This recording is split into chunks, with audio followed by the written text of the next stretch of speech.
Hello everyone, this is the Twins of Destruction. Today we're going to be talking about a topic long overdue. Doom was released on May 13th of 2016 and received great reviews. Many people talked about how different the multiplayer was from traditional shooters such as Call of Duty or Halo, but that's not what most of the audience was into. Many fans of the single-player campaign thought that it was dark, gritty, bloody, and if that doesn't describe Doom, then I don't know what else does. Ever since beating the campaign, people have been keeping up to date for ID Software to announce a single-player campaign DLC, but none has ever came. The DLC they did release were packs for the multiplayer, which included weapons and different playable demons. Like I mentioned earlier, the multiplayer was liked, but not many people got into it. Personally, I played it and it was fun, but I couldn't call myself an avid player of that mode. Around July of 2017, ID Software released Update 6.66, which made the decision to release all the Doom DLC for free. This angered and confused many fans. The ones who bought the Season Pass felt cheated, and the ones who were expecting single-player DLC felt like that this was the nail in the coffin. They release all the DLC for free and forget about the game. When asked about the single-player DLC at QuakeCon 2017, one of the directors for Doom, Marty Stratton, had this to say.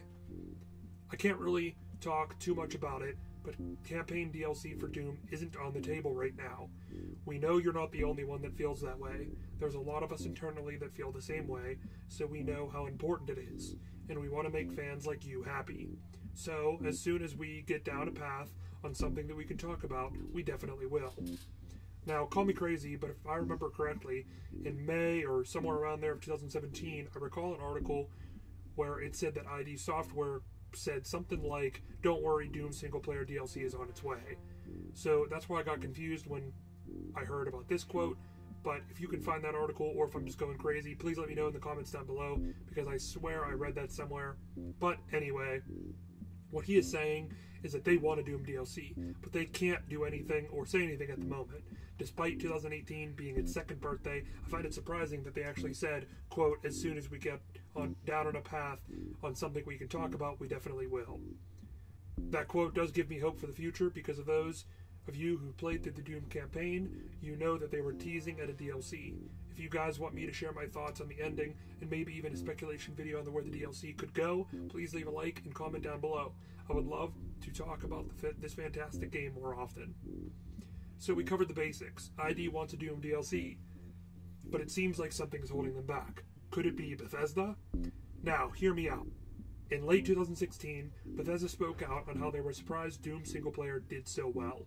More specifically, Pete Hines said this: "If you're at Bethesda and play the single-player, you might think it's really fun and different, but you don't know if you're drinking your own Kool-Aid. Is it really fun?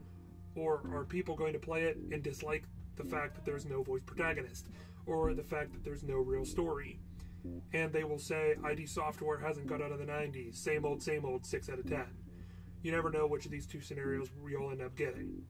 Now, to break down what Pete is saying, we have to look back at the year of 2015 for Bethesda. In that year, they released Fallout 4, which had a voice protagonist. This actually caused controversy in the gaming community, not only because Bethesda had to pay two main actors, but because in previous Fallout games, the protagonist never had a quote-unquote voice. It was always just text bubbles, and it was more or less implied that you were the voice.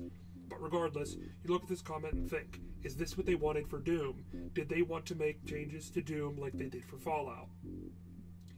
He then goes on to quote a theoretical hater by saying that criticism would be that ID hasn't moved out of the 90s.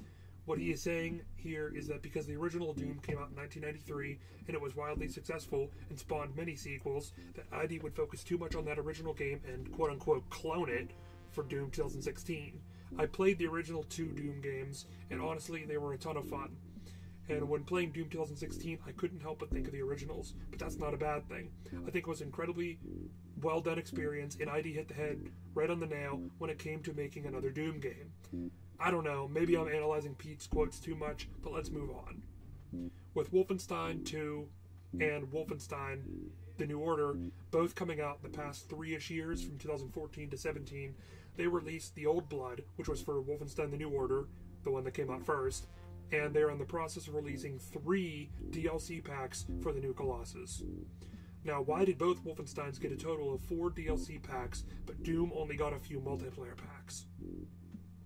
With the previous quotes in mind, let's talk about the hashtag SavePlayer1 movement. This was started by Bethesda Games when Electronic Arts decided to close down Visceral Games.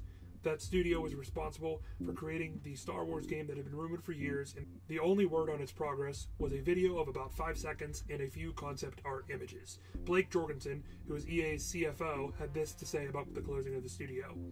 As we kept reviewing the game, it continued to look much more like a linear game, which people don't like as much as they did 5 or 10 years ago. This started a huge movement of companies calling out EA, some subtle and some not so subtle, like CD Projekt Red and Bethesda with the hashtag SavePlayer1 movement. Single-player experiences are a big part of our DNA. Like mentioned previously, Bethesda started to post about the SavePlayer1, and that promotes single-player games like Skyrim, Fallout, Wolfenstein, and Doom. Wait, Doom? Didn't we just get done saying that Bethesda wasn't even confident on ID's rendition of the Doom 2016 story? So how does that make any sense? They say hashtag SavePlayer1, and they make phenomenal storytelling games, but doesn't it seem like they are also part of the problem? If ID wants to release a DLC, then why not let them? Maybe I'm thinking too much about all this, but then again, am I? Why did Wolfenstein get single-player DLC but not Doom? What do you think of Bethesda's comments? Do you think that the hashtag SavePlayer1 movement is hypocritical? I would love to know what you guys think in the comments down below. I know this probably won't get anywhere, but it's worth a shot. I'm going to start posting the hashtag SaveDoomDLC and tweet at Bethesda, as well as ID, to let them know that we still want the DLC. If you guys enjoyed this video, please leave a like and comment what you think. If you enjoyed this type of content, please hit the subscribe button so you won't miss future videos. Thank you again for watching, and I'll see you in the next video.